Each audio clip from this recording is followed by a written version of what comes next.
Development of interatrial septum. Interatrial septum develops in fifth week of intrauterine life. Fifth week. From the following two sources: septum primum and septum secundum. What is septum primum? At the end of the fourth week, a septum primum starts developing from roof of primitive atrium. On the left side of septum spurium and sinoatrial opening. Okay, what is foramen primum or ostium primum? The septum primum grows towards the AV cushions. AV cushions are septum intermedium. Okay, so the septum primum grows towards the AV cushions and become sickle-shaped septum. A small gap between the growing septum primum and septum intermedium is called as foramen primum. So what is ostium primum or foramen primum? It is a gap between septum primum and septum intermedium. Okay, intermedium. Foramen secundum. What is foramen secundum? The septum primum fuses with the AV cushions and that closes the foramen primum. Simultaneously, a small gap as foramen secundum appears in septum primum. So the foramen primum is a gap between two septums, between septum primum and septum intermedium. And what is foramen secundum? Foramen secundum appears a gap in septum primum. What is septum secundum? A crescent-shaped septum secundum starts growing from roof of the primitive atrium between septum spurium and septum primum.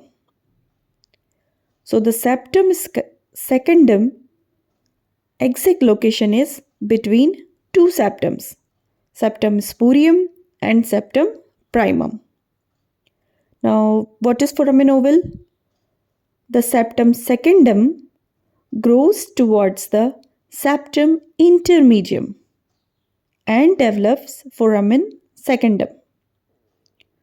The septum secundum grows towards the septum intermedium and overlaps the foramen secundum. The overlapping septum secundum converts foramen secundum into oblique passage that is called as foramen ovale. Listen carefully.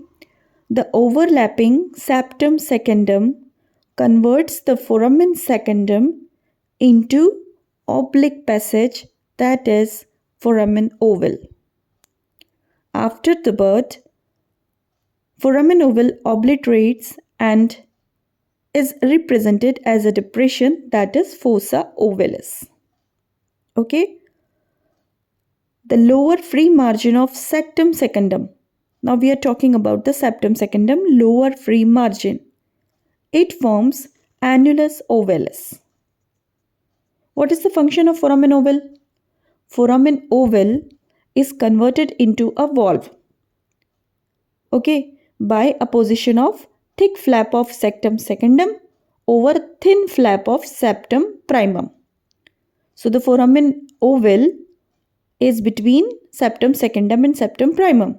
Thick wall is secundum, thin wall is primum.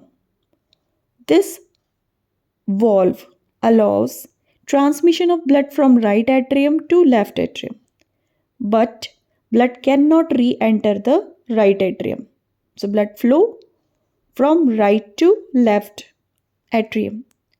Foramen ovale allows blood to bypass pulmonary circulation and shunts most of the blood from right atrium to left atrium.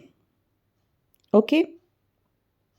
After the birth, immediately after the birth, pulmonary circulation begins and volume of blood returning to left atrium increases. It increases the pressure in the left atrium and it produces physiological closure of foramen oval. This is just after the birth, physiological closure of foramen oval. The anatomical closure occurs later. What is sinus venerum? The right and left horn of sinus venosus are absorbed into right atrium, results in segregation of openings of superior vena cava, inferior vena cava and coronary sinus. Okay, so here are crista terminalis, valve of inferior vena cava, valve of coronary sinus develops from right venous valve and left venous valve fuses with the interatrial septum.